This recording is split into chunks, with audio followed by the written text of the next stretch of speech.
Hi, it's me, Jacqueline. Welcome to my channel. If you are new to the channel, then please subscribe to my channel and join me at Patreon. Link in the description. William's dad altered the list of students invited to the party. He took Emily's name off as ordered, but he also added the name Joan Lily to the list as well. And with that, he handed over an invitation for Joan Lily and guests to the prom. Now, as far as we could tell, there was a group of demonstrators standing across the street who were not allowed to come any closer. There were a couple of sheriff's deputies there to make sure they stayed on their side. Our friend Mr. Martian was doing an impression of a traditional dance, complete with feathers, directly across from them for the last hour. The headmaster had refused to remove him because he said it was a religious ceremony, and if he went, then they all had to go.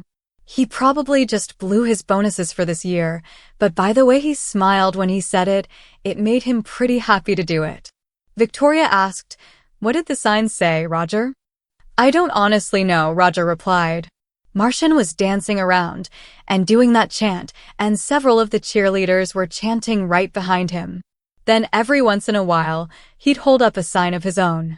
The ones I saw said, "Save the whales, Lord, protect me from your followers, we'll paint any car for $239.99, keep off the grass, and we roll back prices every day." Roger chuckled. To tell you the truth, I was laughing so hard that I never even read what was on the other side. In fact, I would swear that I saw several of the demonstrators looking pretty nervously at the sky for clouds. Coach Thompson and several of his former players are standing at the door right across from the head, the chairman, and the Reverend what's-his-name. Mrs. Lee hired them out of the student fund as chaperones. So far as I know, none of them have said a word, but the coach is just standing there smiling at the demonstrators, and it's pretty clear that if anyone so much as looks like they're going to touch you, then someone is going to end up in trouble. "The kids all know," Victoria said. Several of the guys and their girlfriends have switched clothes and keep coming to the door to wave at the demonstrators, which is almost as funny as the show that Dean is putting on out front. Victoria broke in. "Wait a minute, you mean that funny guy you people call Mr. Martin is actually named Dean Martin?" She was laughing in spite of herself. "Yeah, he is," Roger said, "but he's sensitive about it, because he thinks that the other Dean Martin is stealing his jokes, and he insists that he is funny in his own right, and he very much regrets his parents' choice of names. He's a little sensitive about it, so we all just usually call him Mr. Martin." Victoria laughed again, but there was very little humor in it. "It's a bloody nightmare," she finally said softly. "It is, but the punchline is this. Freddie Thompson is carrying Emily's invitation. We know they've asked about 20 kids if they will identify Emily, and so far as we can tell, all 20 will have to serve out their last 2 weeks or so in detention. At least 2 have been exempted from their English finals, though, by Mrs. Lee for the creativity they showed in telling the disruptors off. Emily, they don't even know what you look like. No one is even thinking about going near you, because, seriously, the coach would step in if necessary. All the kids want you there. And to be honest, no one, and I mean no one, is going to expect anyone who looks as beautiful and as adorable as you. We think that you can just walk right in. What we propose is that William will escort Victoria in. They know Amy and I from this morning, so we'll go in together, and I'll wait inside. And you, Emily, will walk in alone." "She's not going alone," Victoria said flatly. William spoke again. "Victoria, they won't be expecting a beautiful woman alone. They'll expect her to have us with her. I promise you that there will be 10 good people within 10 feet of her the whole time. We really don't think there is any chance of a problem, or my dad would have come to Em's house to call it all off. Besides, he's so proud of what the other kids are doing in standing up to the disruptors, and the head right there with them, that they both have tears in their eyes. So, Emily, what we've done is to give you the choice and not the disruptors. You are still invited by all of the people who really matter, and they all want you to come. The choice is yours." Mr. Jackson spoke finally. "I just have one question. What in the hell are you kids talking about, and why would the disruptors care about her?" "That's you, Amy said, with resignation. "Mr. Jackson," Emily said, "you're right. If you want to, you can turn the car back and you can have dinner with us." They're just upset that I'm different. And just what the hell does that mean? The driver said. Were you Satan's girl or something? Emily giggled in spite of herself. Not quite, sir, but in their eyes, probably. You see, I haven't always been. You haven't always been what? The Antichrist, the driver asked. A girl. Say what? The driver slowly pronounced each word distinctly. I haven't always been a girl on the outside. In fact, to some, I'm still not. To me and my friends here, I am, but not to everyone. Are you trying to tell me that you're a guy? No way. You are one of the finest young ladies I've had in this thing in years. No way. It's true, Mr. Jackson. I'm sorry if it bothers you, Emily said softly. There was silence for almost a minute before the driver spoke again. So you're her, he chuckled. Well, I'll be. I read about you. I can't believe you were ever. No, miss, it doesn't bother me one bit. He paused. Miss, are you planning on making speeches or something like that? The driver asked, looking her in the eye. No, sir. I just wanted to dance with Victoria and my friends, Emily said sincerely. I think you can see how much they all mean. Emily stopped short. Why don't we all go to the steakhouse and... No, Mr. Jackson said. What does bother me is them messing with you like they are. You don't look like bad kids to me. Thank you, sir, several of them said. The driver began to slowly shake his head. Like you take that there.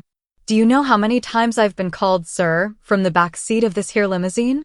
Or Mr. Jackson? 3 or 4 times in all my years, and all of them tonight. I'll take you. Then, turning to William, son, would you mind running back to the trunk and getting me my leather coat and the little black case you'll find there? This is what we'll do. The limo pulled up to the curb, and everyone watched as the driver got out and walked to the door.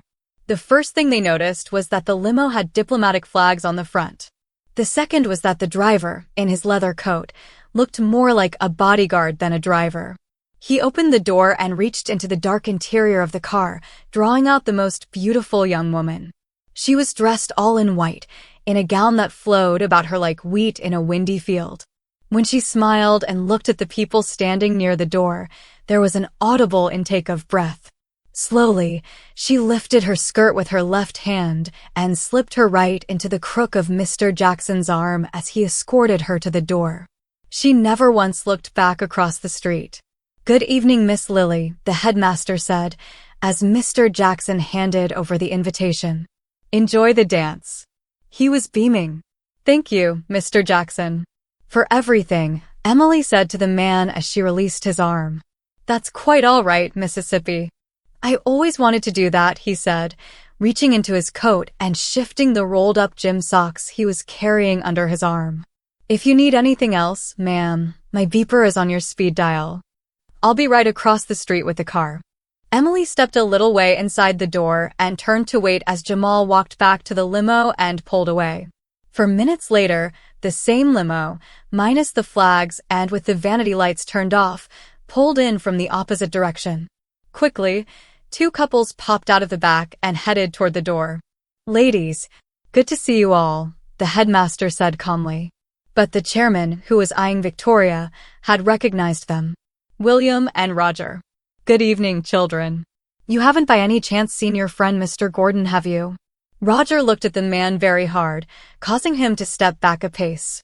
Yes, sir, I did.